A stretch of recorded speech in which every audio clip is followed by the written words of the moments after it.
Hey guys, welcome back to the show. I know it's been a little while since I made a video. Can't assure that I'll make any more. Maybe I will, maybe I won't. But today I want to talk about something that kind of fell into the news. Pretty big news, pretty sad, pretty good, pretty bad. I don't know. You can say what you want. And it's about this whole situation with the Pentax film camera project. So I'll do a little bit of history.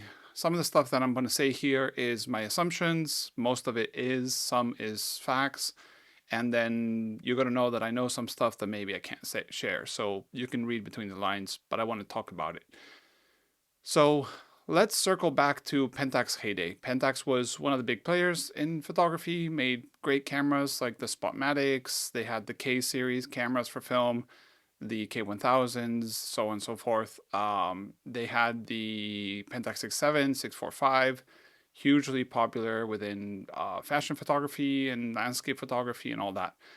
But Pentax was always a brand that didn't really catch up to the new wave of photography, basically digital. They kept their mirrorless camera, their reflex cameras, sorry for that, the DSLR lineup forever. They still actually sell them when everybody else has dropped it for mirrorless. And they've been doing all kinds of funky stuff and fun stuff. But I guess during that economic not great situation of 2011, basically, no, 2011, Ricoh purchased Pentax. And Ricoh is the one that does the Ricoh street photography little point and shoots, the GR series, but they do a bunch of other stuff. And Pentax falls under Ricoh for the longest time still today. But Pentax kind of stays as its own thing. It's kind of Pentax thing. They do their cameras, they do their lenses. They've been doing SLR lenses or DSLR lenses with manual aperture and like basically what everybody else stopped doing. Like Nikon had their D series of lenses that you could change the aperture on the lens, and then they made the G that now was all electronically controlled.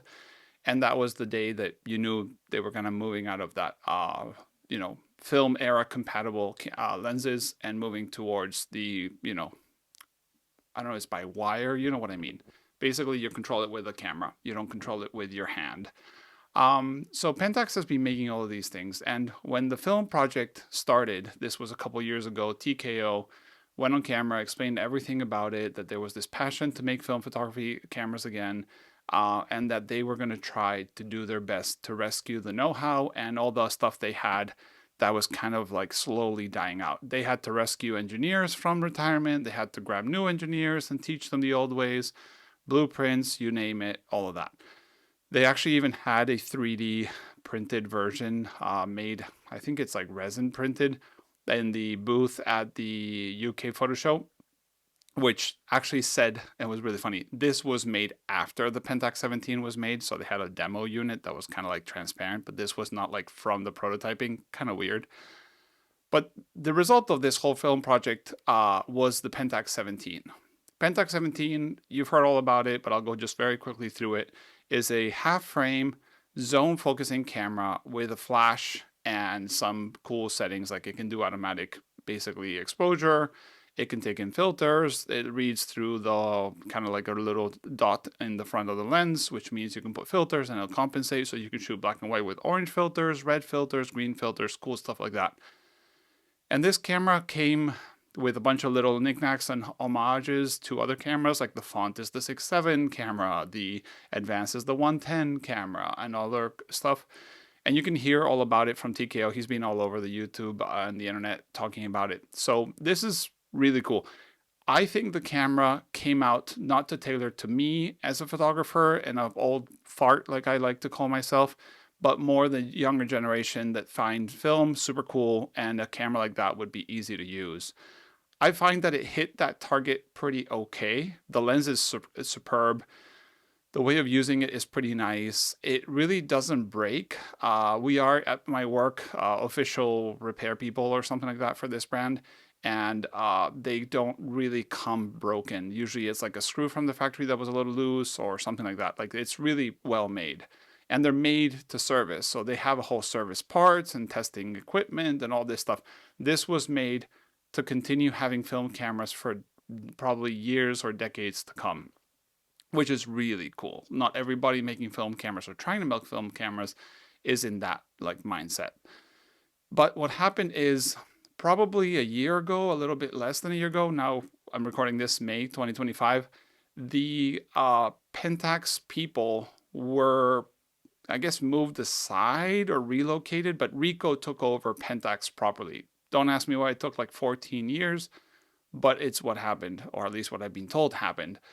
And what happened is when they walked in and they did this, they looked at the film camera project and decided, hey, why are we doing this? And the sales of the Pentax 17 have been polarizing. I think they sold more than you think, and they've sold in different places than they thought. And they did some market research. They were all over the world talking to film companies and film producers to make sure that film was still here to stay. They were not going to make a camera that would have no consumable inside because they don't make film. Kodak, Ilford, and others make film. So they did all this research to try to figure out if Pentax 17 would have a future within the community, which still does. And when they moved this film project to be like questionable, this left TKO and his team kind of at a bad place because they want to make film cameras. That's the whole goal. They had a roadmap of making this 17, probably something like an SLR, and I'm talking like this is my basically understanding from the videos, and then maybe a medium format camera. We maybe would see Pentax 645 or Pentax 67 in the future. But that seems no longer the case. And they announced that they paused the film project. Obviously, companies don't really owe us much, even though we buy their products and they exist thanks to us. We also need them to make products so we can buy them from them. So it's a weird relationship we have with companies where we have a say, but we don't have a say. Or we could say our say is our wallet and the company can do what they want. But there's been multiple reasons for this to stop, and it's paused according to them. I don't think they have to give us reasons why. But one of the reasons I have read or understood is the Pentax 17 is made in a similar factory or the same factory as the Ricoh GR. And those are selling like hotcakes. People are buying them just like the Fuji X100 series.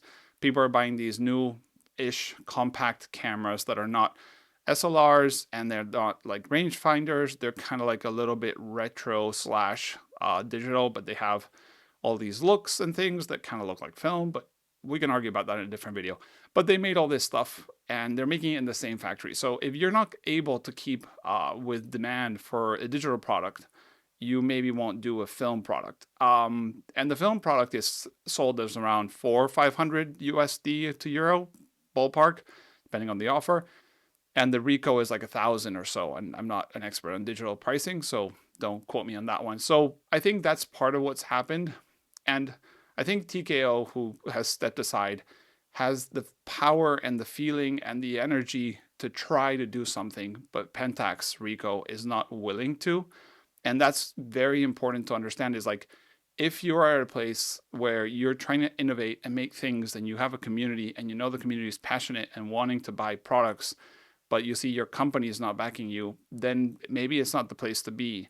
And I'm hopeful that it doesn't just die there, that either Pentax realizes that it's a big mistake or that TKO maybe finds different partners. And we've seen now Mint make the Rolly 35AF. Now we see the Analog store in Amsterdam trying to make the AF1, not the Olympus, their own version of AF1. And that's for another whole video about what's that camera about.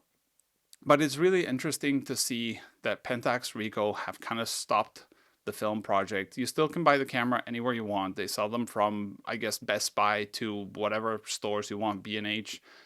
They're at every store in Europe. The distribution network for Ricoh is very interesting because they're used to the digital stuff. So this film side, like most film stores nowadays or analog looking stores, are kind of not in contact with Ricoh because they are not buying their products for digital photographers. They're buying film. So they're in contact with Kodak and the chemistry companies and paper and machines for developing and all that stuff and scanning. But they're not really in touch with camera manufacturers. There hasn't been many. And the ones that exist have been direct to consumer, Intrepid, Mint, and others, which are kind of more oriented to sell directly. So there's not a lot of film cameras you can just call. So it's been a bit disastrous there, in my opinion, how the distribution network has worked. But it is interesting to see Pentax basically has halted the film project. It might never come back. And I say this with some hope because I'm a pretty hopeful person towards film photography. but also the understanding that if it's not going to make sense, it's not going to make sense. And making a film camera is not so simple. And what they did with the Pentax 17, considering how the quality feels, is amazing. And I'm not going to talk about did it hit the target, did it not? That could be a different video. But yeah, I wanted to explain that the situation with Pentax and the film camera project is now halted, probably due to Ricoh taking over. Maybe the reasons about the factory, maybe it didn't sell as many as they wanted, maybe they have more profit somewhere else. But TKO and I think a few people have walked away from there. So that is interesting to know. Not usually people walk away from work, and especially not teams. And every time there's something like this in Silicon Valley, suddenly someone absorbs this team and they make a new product. This happens all the time. So, fingers crossed, hopeful that this is not the end of the story with the people that made the Pentax 17, and not saying the company, but the people that actually made it, because it's made by people that are extremely passionate about film photography, extremely passionate about making a long-lasting product, extremely passionate about this long-lasting product having serviceability and spares and know-how, okay? So that's my opinion. I would love to hear what you think. Like I said, long time no see, haven't made a video in forever, but I would love to hear what you think about the Pentax film project, halting, stopping. There might be information out there that I've missed. Like I said, this is a bit of my assumptions and my know-how, but it's very sad to see. I think it's a great camera. I've shot like maybe 5-10 rolls with it and enjoyed almost every shot, except for the fact that I got the pre-unit that had no instructions and I couldn't understand half the stuff, and I shot a lot that were misfocused, but that's my bad. I would exchange and change some things on that camera, but like I said, camera wasn't for me. It was for the audience that maybe they were aiming for. But yeah, thanks for watching. See you in the next one. Bye.